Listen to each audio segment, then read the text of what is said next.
안녕하십니까, 이말입니다. 자, 여러분, 요즘같이 미세먼지가 심각한 날임에도 불구하고 실외 공기보다 실내 공기가 안 좋다면 믿으시겠습니까? 오늘은 폭로 하나를 하겠습니다. 자, 지금 보시는 자료는 수면시의 이산화탄소 수치인데 우리 허용치의 4배를 초과했고, 그 다음 평상시 화학물질 수치인데 기준치의 3배를 또 초과했습니다. 요리를 했을 때 미세먼지 수치는 이것 또한 기준치의 4배를 초과한 모습인데요. 자, 이렇게 저희는 모르고 있던 실내 공기의 수치 진짜 심각하고 또 심각했습니다. 실외보다 훨씬 심각해요. 자, 이 뒤에서는 이 수치들을 알게 해준 이 어웨이 세컨드 에디션 말씀드리면서 이산화탄소, 화학물질, 미세먼지 이런 걸 어떻게 관리해야 되는지 여러분들께 말씀드리도록 하겠습니다. 따라오시죠!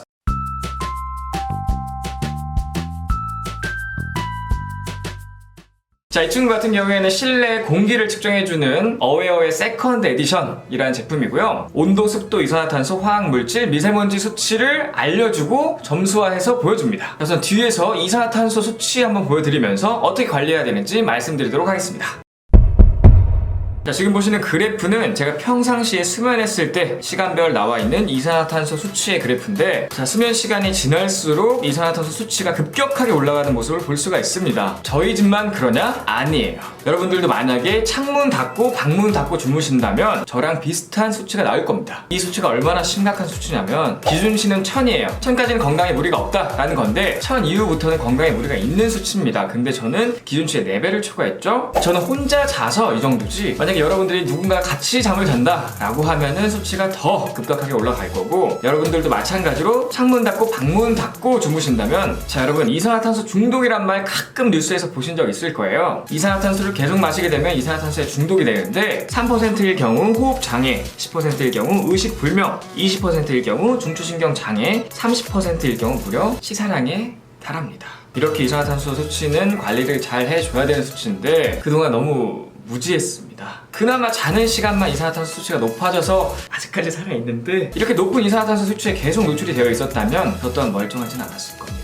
어쨌든 이제는 이산화탄소 수치가 높은 걸 알기 때문에 저 같은 경우는 관리를 해주고 있고요. 자, 이렇게 위험한 수면시의 이산화탄소 어떻게 관리해야 되는지 여러분들께 말씀드리도록 하겠습니다. 자, 우선 어웨어 업에 들어가신 다음에 팁을 보시면 이산화탄소 수치를 어떻게 관리해야 되는지 나와요. 이산화탄소가 권장 수치보다 살짝 높네요. 잠깐 산책해서 맑은 공기를 마셔라. 혹은 실내 이산화탄소가 많으면 피로감을 느끼고 두통이 생기기 쉽다. 그렇기 때문에 환기를 해라. 이런 식으로 나와 있는데 이건 어웨어가 주는 팁이고요. 저 같은 경우에는 창문을 조금 열어놓고 잔다든지 혹은 방문을 열어놓고 잡니다. 그럼 수치가 급격하게 올라가지 않고 어느 정도 적정선은 유지가 되거든요. 여러분들도 참고하시는 게 좋을 것 같고, 다음으로 더 심각한 두 번째, 화학 물질이에요. 자, 이거는 그냥 평상시 제 방의 화학 물질 수치인데요.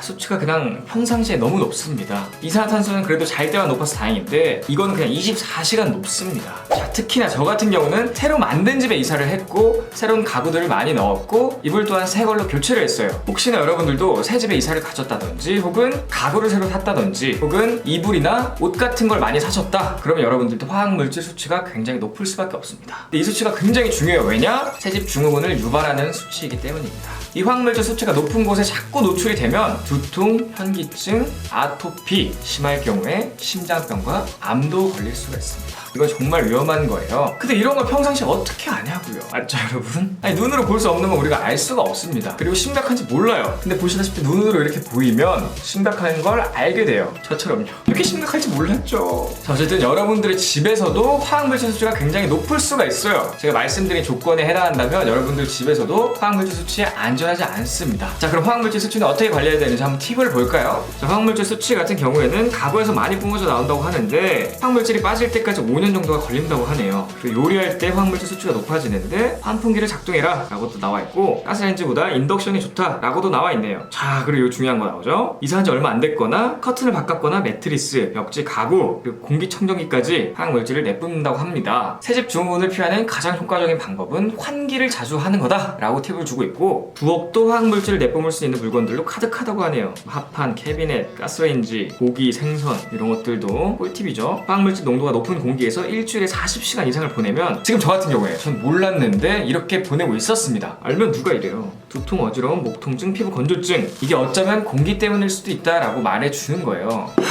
뭐 이러한 팁들을 줍니다. 어쨌든 제일 중요한 건 환기고요. 여러분들 어떻게 환기를 해야 되냐면 새 집으로 이사 가셨으면 그냥 최대한 많이 환기를 해주시는 게 좋고, 일반 가정이시면 생각날 때마다 환기를 시켜주는 게 좋습니다. 제가 말씀드렸죠? 실내 공기보다 실내 공기가 안 좋을 수도 있다고. 만약 이 친구 점수가 많이 안 좋다면 미세먼지 수치가 안 좋아도 환기를 시킨 다음에 공기청정기를 돌리는 게 훨씬 더 실내 공기에 좋을 수도 있다라는 거 말씀드릴 수 있고요. 자, 그럼 세 번째로 알아볼 건 미세먼지입니다. 자, 실내 미세먼지는 다들 안전하다고 생각하죠. 근데 여러분, 요리할 때 미세먼지 수치가 미친 듯이 올라갑니다. 제가 요리할 때 미세먼지 수치가 얼마나 올라가는지 보여드리기 위해서 테스트를 하는 건데, 보시다시피 미세먼지 그래프가 굉장히 올라갔죠. 저 같은 경우는 인덕션을 사용해서 괜찮은데 가스레인지 사용하시는 분들은 화학물질 수치도 굉장히 올라가거든요. 그 부분도 좀 주의하셔야 될 것 같고, 요리할 때 미세먼지나 실내 공기는 진짜 최악으로 치닫는데 이럴 때 무조건 관리를 해주셔야 됩니다. 근데 습관이 안 돼 있어서 요리할 때 환기를 안 하시는 분들이 있죠. 환풍기를 안 트시거나 까먹으시거나 이러면 안 됩니다, 여러분.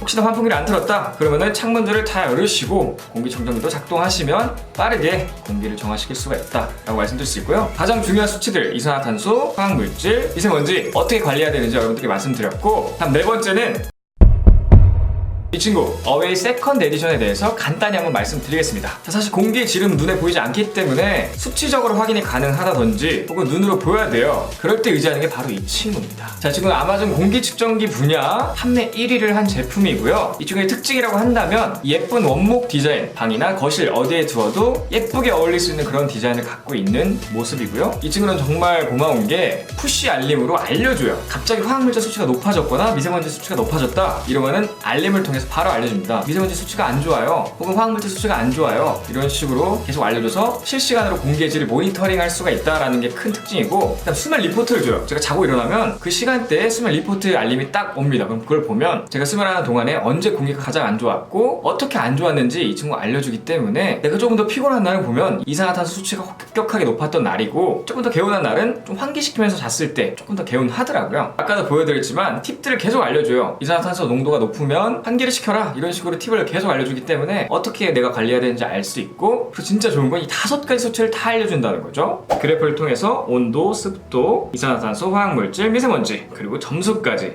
톡톡 두들기면 시간까지 나오는 기능도 있습니다. 사실 실내 공기에 대해서 한 번도 생각을 안 해봤었는데, 사실 실내에 있는 경우가 굉장히 많잖아요, 실외보단. 밖에 나갈 때 미세먼지 수치는 항상 보면서 실내에 있을 때는 그런 수치들을 본 적이 없고 볼 생각도 안 했었습니다. 어쨌든 이 친구한테 전 너무 감사하고 있고, 이 친구 어떤 분들에게 추천드리고 싶냐면, 사실 정말 모두가 필요한 제품은 맞아요. 왜냐? 실내 공기 질은 눈으로 안 보이기 때문에 안 좋은지 항상 모르고 살아왔거든요. 저도 그렇고요. 그래서 모두가 필요한 제품은 맞지만 그 중에서도 꼭 추천드리고 싶은 분이라고 한다면, 새 집으로 이사 가신 분, 혹은 새 가구나 새 이불, 새 커튼 이런 것들을 들이신 분들, 혹은 아토피가 있으신 분들, 그리고 나는 뭔가 깊은 잠을 못 주무신다 라고 생각하시는 분들에게 진짜 강추드리고 싶은 제품입니다. 그분들이 정말 꼭 있어야 돼요.